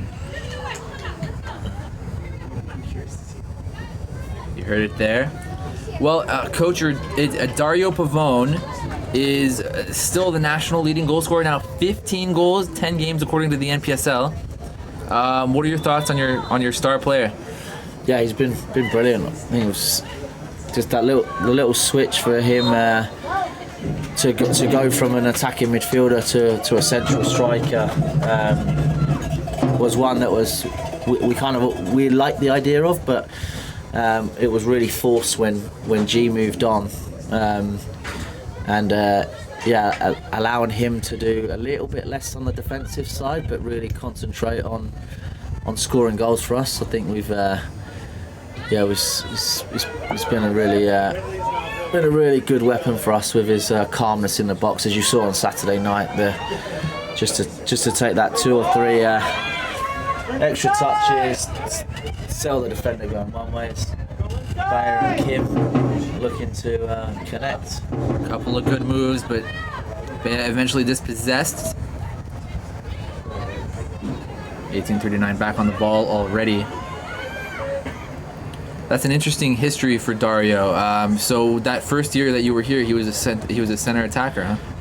Wow, so Dario's in his third season now, I believe. And he 16. when he Sam Hindenburg up here. Sam, how when you doing? he come, he was actually played on the left to start with, and then moved as the central attacking midfielder. But I mean, good players can play in multiple positions, as a lot of our players can do. But him doing a little bit less defensive makes him a more fresher in front of goal, and that's what he's really judged on, is scoring his goals. Well, sort of as an analyst, I mean, one of the things I love about Dario is that once in a while you will find him at back there covering at left, like literally at the left back position. And actually oftentimes in a game he'll kind of hold the ball and let players make passes, make runs by him. And it's almost like he walks the ball out to them with how accurate his passing is. Like he places the ball at their feet. Yeah. And so not every striker can do that, but I guess that history is kind of illuminating. Dario was a midfield player, which is why he's so well rounded. Yeah, absolutely. Yeah. If you're going to play in the midfield, you've got to be able to look after the ball and make different ranges of passes, and that's certainly what he can do.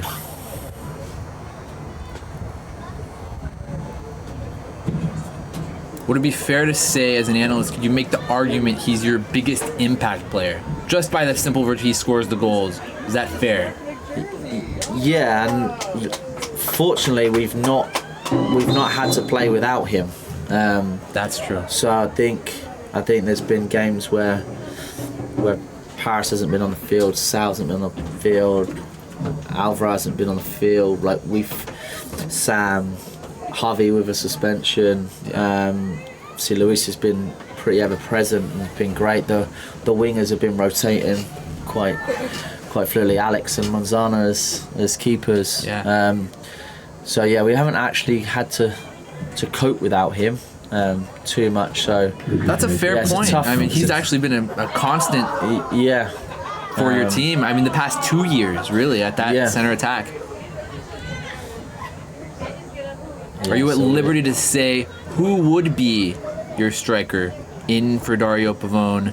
Game on the line. Who would go? I mean, it's been Manny Maravilla, I think, or no, a couple players coming in for Dario. Yeah. So you have Marco Monzo as well. Can play that role. Played it very well for us last year when Dario was more of an attacking midfielder and scored goals. When I first joined the club, Ivan Saku was the number 9. We've since he's returned, we've more played him as a winger with how we like to play with his speed and his power, but can certainly capable of doing that. Manny, as you mentioned. So we've definitely got options. But yeah, it's difficult not to go with Dario when he's fit, through what he's produced so far consistently. Still leading the country, 15 goals scored now for Dario Pavone. We'll be looking to add to that tally this Saturday, semi-final here at Dodge Stadium against the Oakland Stompers.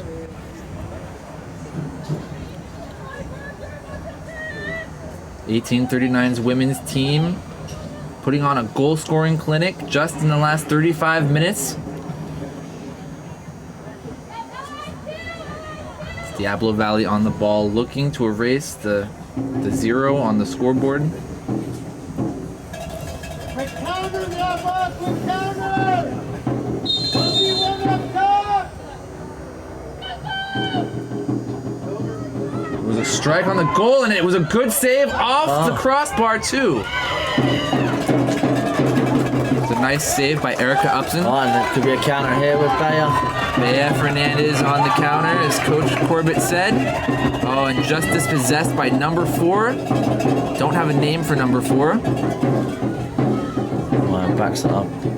Well. Nice convergence on the ball by 1839, but Diablo Valley back in possession. Just looking at the players on the field there, possibly is the youngest group we've probably ever had on there. Looking at Oh, Fernandez just couldn't finish Erica, it off. just graduated high school. Lauren, Ella, same age, just graduated high school. Bea and Maya just finished their freshman year. Wow. Soph just finished her junior year. Wow. And Tessa, obviously, as experienced as she seems, only 1 year out of high school. A very young squad. Eliana Vasquez. I was halfway through the season before I found out she was in high school last year. Yes. I didn't know, and she was a sophomore then, junior now, missing from the squad here tonight. Yeah, she's Really big player. She's on family vacation. Unfortunately, yeah, so she's missed the last couple of games. Right. Really important player for this team. Both teams. Starts here in the WPSL as well. A number of good, young, talented players for 1839. Correlating factors indicate a very bright future. Just the first season in the UPSL, second season here in the WPSL. Before leaving tonight, all the people working are volunteers. Right, so so appreciate them picking up all of our trash. Kim Garcia with a little bit of space, and Ricewood goes for Kim Garcia. On the ball, it's Kim Garcia. Could she make it 7? Hangs on to it. Kim Garcia will make it 7 goals for 1839. Another goal.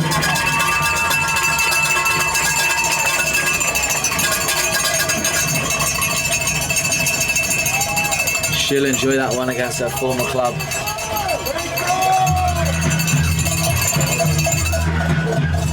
One of the very great additions to this squad this year from Diablo Valley, Kim Garcia. Been a true bright spot for both 1839 women's teams.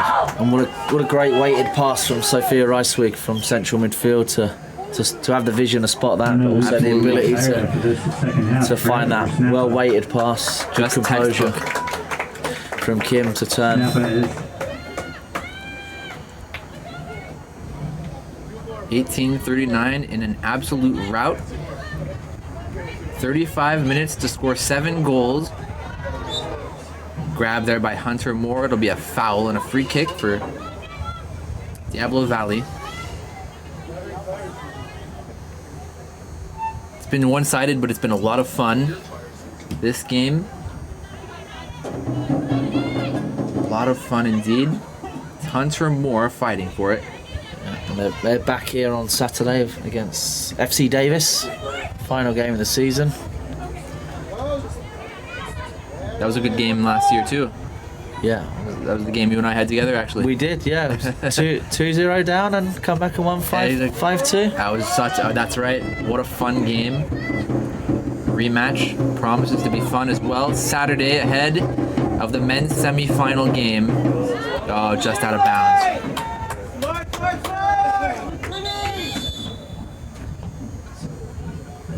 Substitutions to be made. Lambert coming out. Ruiz coming in. Coach Mark highlighted a great covering run by Lily Lambert to help keep this thing. At the time it was 6-0, now 7-0 for 1839.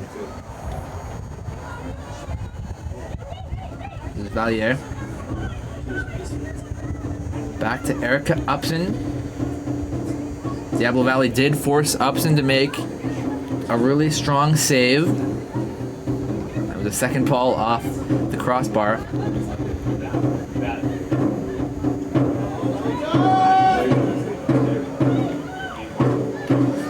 She can spot this far side of Hunter.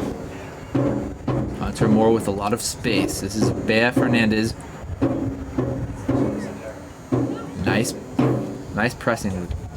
Pushed away. It'll be Emily Bird to recover. Push forward intended for Bea Fernandez, but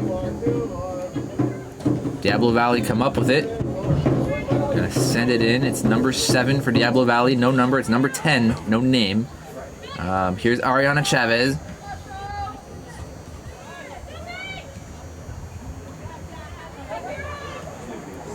Diablo Valley not giving up. They want to put something good on tape here. Now Diablo Valley with a little bit of space, but it's offside. It'll be a free kick for Napa.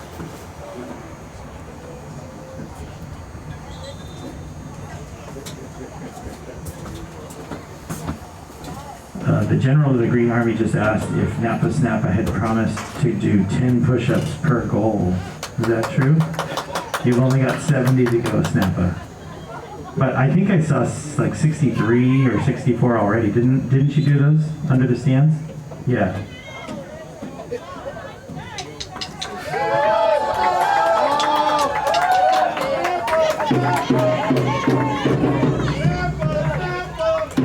It's a nice crowd for a Wednesday night. Having a lot of fun. Napa Snappa doing push-ups. This is Ella Turjanis. There you go. That was I think that was more than 70. Nice work. It's Olivia Jesse. Oh, and Olivia Jesse drugged down, and it's a foul. Free kick for 18:39. Ask Fred if he can do that many.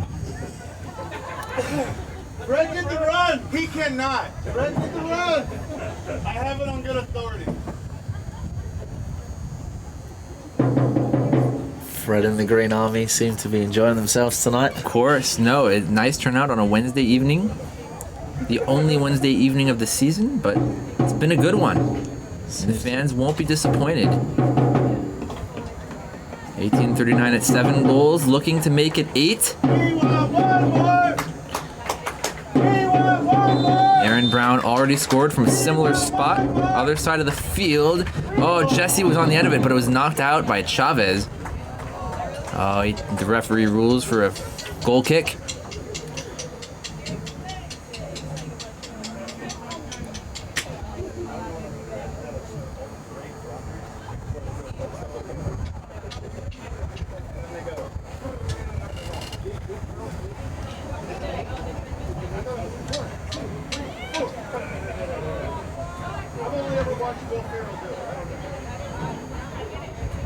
Judy Valier picks it up for 18:39, but knocked back to Turjanis. Goal scorer Brown, Ella Turjanis again, all the way back to Upson.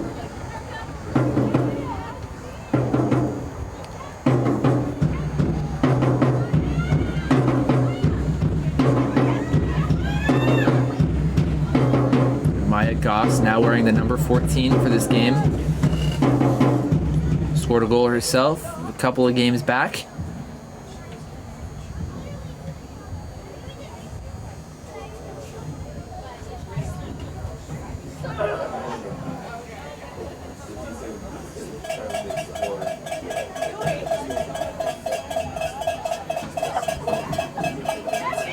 Oh, nice thought there.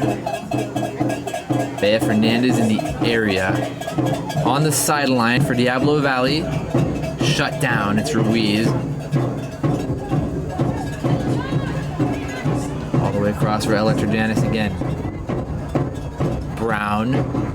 Oh, finds Hunter Moore with a lot of space. Hunter Moore. Ball across. Cleared off the line.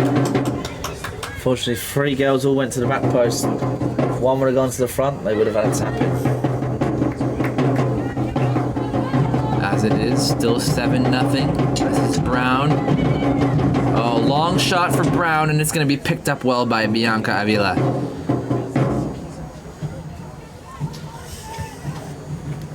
Goal kick taken quickly. All the way back. There's Bird.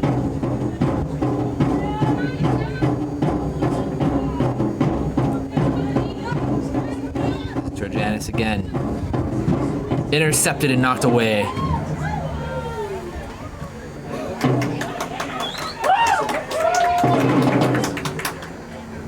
Concedes the throw. It'll be Ella Turjanis on it.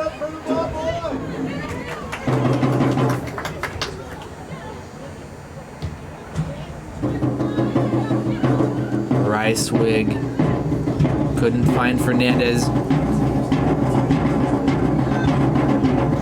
Such a dominating performance in the second half.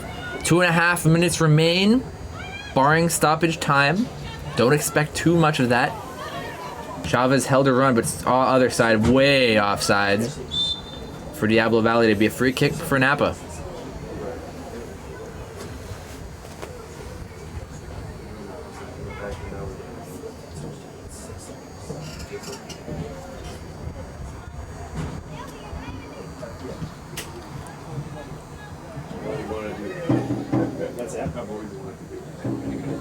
There's Hunter Moore intended for Jesse. A little bit too much from Liv there.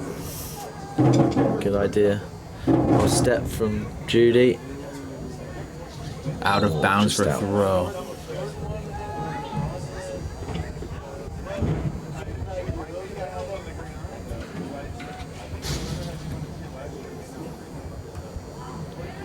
Well, final thoughts, Coach. It is a home semifinal. It's the first home semifinal for 1839, and of course for you. Oh, it's a through ball, just on sides. Oh, there's a chance at an open goal. Well played by Upson. Keeps the clean sheet alive. It's a home semifinal. What has the crowd support meant to you this season? It's been amazing, honestly. You know that when you go away and you're seeing the stands are not as full, but I think we have not only a great fan base, but they're well educated. They understand the effort that the players are doing. They understand the hard work, but also the quality and the ideas that the players are trying to do with the ball. So, yeah, and the just going back to the last 2 years in the quarterfinals, the Davis game and the Contra Costa game were the atmosphere was some of the best that we've had here. And so I think the playoffs give the fans that little bit of extra excitement, which gets the players going. I think the quarterfinal last year with Contra Costa ends up going into extra time, and they really back the players to get us over the line during extra time. That was a spectacular game as well. And then that's 2 years ago, and then Davis. That's right, Davis last year. Yeah, after giving them a beating pretty convincingly, the playoff games were completely different. So just finishing up full time here. Full time is done. 1839 with 7 goals to their names. 4 goals for Tessa Silvestrin, all in the second half. Final thoughts on this game, Coach? Some of these are your players. Final thoughts on the performance by 1839's women in this game. Yeah, I think Coach Ben and Coach Emily and Coach Yvonne are going to be really happy with the second half. It was basically what was asked of them during the half time to be maybe a little bit more unselfish in the box, to try and make that 4v4 in the box when we've got 4, but it's 1 versus 4 in terms of so yeah, that was really evident to see second half, and please, because the girls thoroughly deserve to win on the performance, but you got to score to win the game, and they struggled that first half, but found it very comfortable second half. More than made up for it in the second half. That's right. The finale for the WPSL this season will be right here ahead at 4 p.m. ahead of the men's semi-final. I've been joined by Coach Mark Corbett. Coach, it's been an absolute pleasure to have you here in the booth. Best of luck, not only on Saturday, but Friday as well, and then going forward from there as well. Thanks, Hayden. Yeah, it's always fun to be up here with you, and you're doing such a great job, so really appreciate it. Keep doing it. Oh, the privilege is mine. Coach, thanks again. We want to take one last opportunity to remind you that the men's team have a semi-final here against the Oakland Stompers on Saturday, but before then, the women have their WPSL finale. They improved to 4-4 on the season. Playoffs, possibility for them as well. Home finale, the WPSL will take place right here at 4 p.m. We want to take one last opportunity to thank the many sponsors that make all of this possible.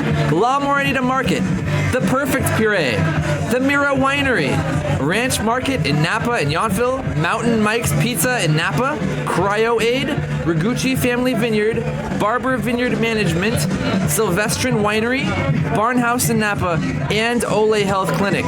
For all the coverage of the NPSL playoffs, be sure to follow us all on social media, Napa Valley 1839 on YouTube, Instagram, and Facebook.